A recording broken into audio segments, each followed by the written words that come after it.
Good morning, grade 6. Welcome back to grade 6 mathematics class. How are you all doing today? Let's learn about common multiples and the least common multiple of a few given numbers. So you consider these two numbers here. You have got 6 and 9. Can you tell me the multiples of 6 and 9? Here I've got a few multiples listed. Multiples of 6, which are 6, 12, 18, 24, 30, 36, 42 and so on.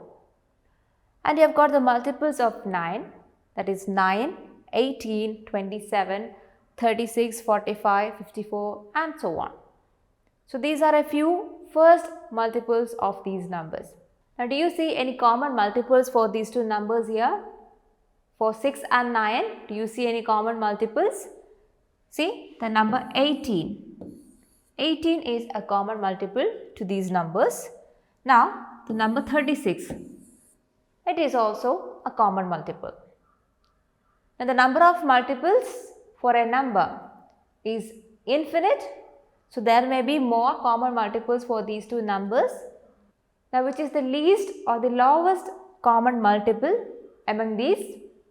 You see, it is the number 18. The least common multiple or LCM of 6 and 9 is equal to 18. I hope now you understand what does it mean by the LCM of a few given numbers. Now today let's learn how we can find the LCM of a few given numbers by using prime factorization method. In the previous class, we learned how to find the HCF of a few given numbers using prime factorization method. So in this class, we are going to learn how to find the LCM by prime factorization method. See, find the LCM of 16 and 40 by prime factorization. So the first step is to prime factorize both the numbers you have here. So how can you prime factorize 16? Just try dividing it with a prime number, the smallest possible prime number.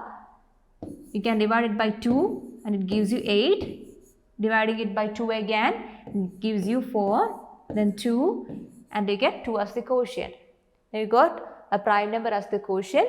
So you can prime factorize 16 as 16 is equal to 2 into 2 into 2 into 2. These 2's. Now you have to prime factorize 40 also. How do you prime factorize 40? You have to divide 40, repeatedly divide 40 with the smallest possible prime number till you get a prime number as the quotient. So here you get 20, you keep on dividing and you get a prime number as the quotient here. Now these are the prime factors of 40.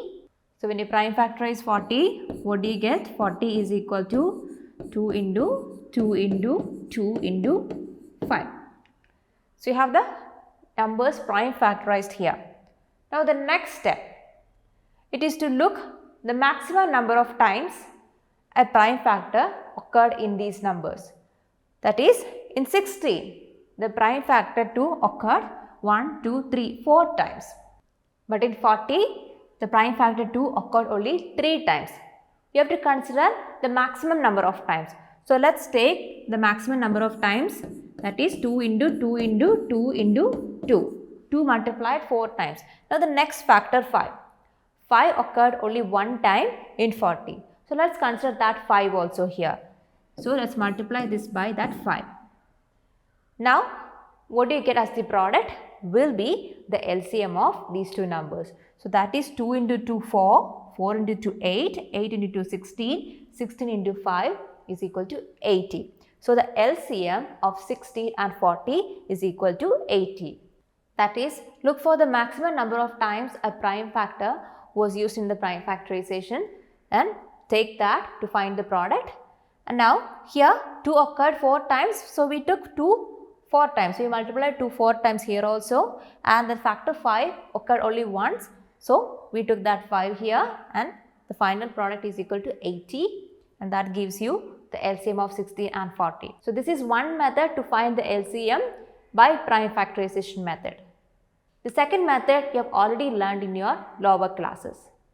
The method was to first group the common prime factors. Then you have to take the product of the common and the non-common prime factors. So these are the same numbers prime factorized.